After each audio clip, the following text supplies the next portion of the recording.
रात काफ़ी हो गई है यार। अरे तो कौन सा जंगल में जाना है, घर ही तो जाना है। चलते हैं आराम से।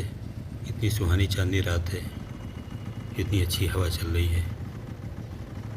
वैसे मज़ा आ गया गाँव में। यार कुछ भी कहो, लेकिन ये बली वली मेरी समझ में नहीं आता है। अरे यार तो तू क्यों इतना हेडक ले रहा है। ये सब हमारे पुरखों के बनाए हुए कानून हैं, नियम हैं। होगा कुछ, अपने को क्या है। वो तो अम्मा ने बोला था आने के लिए, इसलिए चले गए थे। ज़रूरी भी था, ख़ानदानी है, ख़ानदान से चलता आ रहा है। और साथ में ये क्यों बोलते हो, मटन भी लिए हुए हैं ना अच्छा खासा। चल के घर पे बनाएंगे, अच्छी खासी पार्टी करेंगे। हाँ यार वो बात तो ठीक है, लेकिन यार चलो यार छोड़ो ये सब बातों को। मौसम का मज़ा लो। इतनी अच्छी चांदनी रात में हम लोग सुनसान रास्ते में चले जा रहे हैं और तुम ऐसे ही बातें कर रहे हो। इसका कोई मतलब नहीं है। एंजॉय करो लाइफ को, ठीक है। ठीक है यार। ऐसे बातें करते हुए उमेश, जितेंद्र और राधे श्याम चले जा रहे थे। अचानक एक झटके में जितेंद्र सिंह ने बाइक को रोक दी। हे उमेश, उमेश। यार उस सामने देखो, क्या है वो। कहाँ। अरे वो सामने बसवाड़ी में, बांस के झोरमुड़ में देखो ना। यार वो क्या है। अरे यार ये क्या है। राधे श्याम, कुछ दिख रहा है। हाँ यार मुझे तो दिख रहा है। क्या है ये। यार मुझे तो चुड़ैल लग रही है। चुड़ैल। जितेंद्र ने बाइक तुरंत रोक दी। दरअसल ये तीनों बलिया के रहने वाले थे और जितेंद्र सिंह का गांव सलेमपुर में पड़ता है, जो बलिया से तकरीबन 40 किलोमीटर की दूरी पे है। वो गांव के काफ़ी संपन्न लोगों में गिने जाते थे। उनके पिताजी एक एडवोकेट थे, खेती बाड़ी सब कुछ था। उनके घर में एक पूजा चढ़ती थी जिसमें एक बकरे की बलि दी जाती थी, और उसी बलि में सम्मिलित होने के लिए उनके संग में उमेश और राधे श्याम, ये दोनों लोग संग हो लिए थे।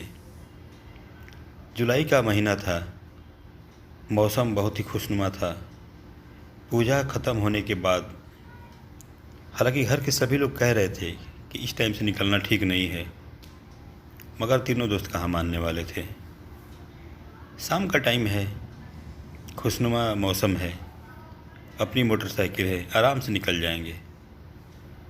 और ये तीनों लोग रात के करीब 9 बजे गांव से निकले। विचार ये था कि 1.5 घंटे में हम लोग बलिया वापस पहुंच जाएंगे। चलते समय घर के लोगों ने जो बलि का मटन था उसमें का काफ़ी हिस्सा इनके लिए बांध दिया था कि जाकर बलिया में बनाकर आप लोग खा लेना। उसी को संग लेकर जब ये तीनों दोस्त लौट रहे थे तो सागरपाली और फेफना के बीच में एक बसवाड़ी पड़ता है। बसवाड़ी का मतलब होता है जिसमें बांसों का बहुत बड़ा झुरमुट, और उसको पकड़ करके एक बांस को लटकाकर बीच रास्ते में एक औरत खड़ी थी जो बिल्कुल सफ़ेद कपड़े पहने हुए थी। उसके बाल बिल्कुल लंबे लंबे थे। उमेश, क्या किया जाए। अब कर क्या सकते हैं, इंतज़ार करते हैं उसके हटने का। ठीक है। ऐसा कह के जितेंद्र सिंह ने बाइक को थोड़ा किनारे करके और इसके इंजन को बंद कर दिया। अब तीनों दोस्त इधर से खड़ा होकर और बीच रास्ते में खड़ी उस औरत को निहार रहे थे, और उधर से वो औरत भी इन तीनों दोस्तों को देख रही थी। काफ़ी भयानक हो चला था वो मौसम। कुछ देर पहले जो काफ़ी खुशनुमा लग रहा था, अब इस वक्त वो सारा का सारा पल काफ़ी बोझिल हो चुका था। यार वो चुड़ैल ही है ना, या कोई औरत है, पता नहीं यार। देखने से तो चुड़ैल जैसी लग रही है। एक काम करते हैं, थोड़ी देर इंतज़ार करते हैं। अगर औरत होगी तो वैसे ही चली जाएगी, और नहीं तो फिर ऐसे भी पता चल जाएगा। यार तुम तो गांव के रहने वाले हो, तुम्हें तो बहुत कुछ पता है। तुम ही नहीं पहचान पा रहे हो वो औरत है या चुड़ैल है। अरे तो मेरा पाला थोड़े ना पड़ा है चुड़ैल से। आप तो ऐसे बोल रहे जैसे चुड़ैलों से रोज़ मेरा पाला पड़ता हो। राधे श्याम ने जवाब दिया। ठीक है, कुछ देर इंतज़ार करते हैं क्या होता है। अचानक एक भयानक सी हंसी ने तीनों दोस्तों को चौंका दिया। बीच रास्ते में खड़ी वो औरत काफ़ी भयानक अट्टहास लगा रही थी इन तीनों की तरफ देखते हुए, और फिर इन तीनों की तरफ आगे बढ़ी। जैसे जैसे वो आगे बढ़ रही थी तीनों दोस्तों की हालत ख़राब होने लगी। इन लोगों ने बाइक को वहीं छोड़ा और उल्टे कदमों से पीछे लौटने लगे, मगर वो औरत इनसे भी तेज़ी से इनकी तरफ आगे बढ़ रही थी। एक समय ऐसा आ गया जब तीनों को वापस मुड़ के लगभग दौड़ सा लगानी पड़ गई। फिर इन्होंने पलट के देखा, कोई नहीं दिखाई दे रहा है। तीनों फिर ठिठक कर रुक गए। जितेंद्र सिंह की बाइक बीच में खड़ी थी। इस बात का भी डर था कि सुनसान में बाइक खड़ी है और अगल बगल कहीं चोर हुए तो बाइक उठा ले जाएंगे। तीनों पलटकर वापस बाइक तक वापस आए।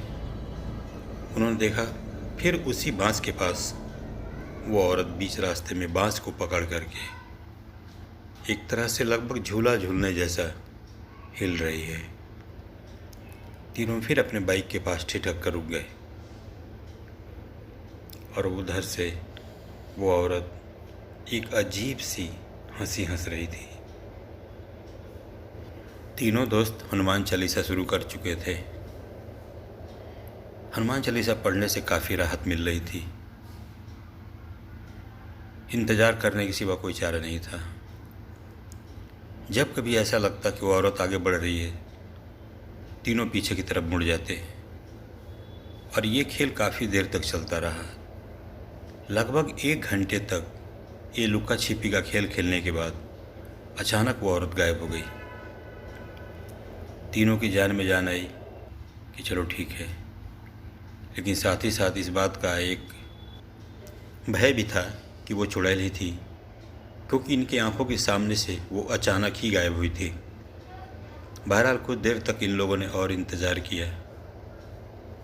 करीब 15 मिनट इंतज़ार करने के बाद जब वो औरत दोबारा नहीं दिखी तो तीनों बाइक पर बैठे और हिम्मत करके जितना किनारे से हो सकते थे उतना बसवाड़ी के दूर दूर उस रोड को क्रॉस किया और वापस बलिया घर आ गए। घर आने के बाद ये घटना इन लोगों ने घर में बताई। उसके बाद जो ये मटन साथ में लाए थे उसको बनाने की प्रक्रिया शुरू हुई। इन लोगों ने बहुत अच्छे से तेल, मसाला, प्याज, लहसुन डालकर और उस मटन को पकाया, और जब खाने बैठे तो ये क्या, खाने में कोई टेस्ट ही नहीं, न तेल की, न मसालों की, न नमक की। ऐसा लग रहा था जैसे मटन के अंदर से उसका सारा का सारा टेस्ट किसी ने खींच लिया हो।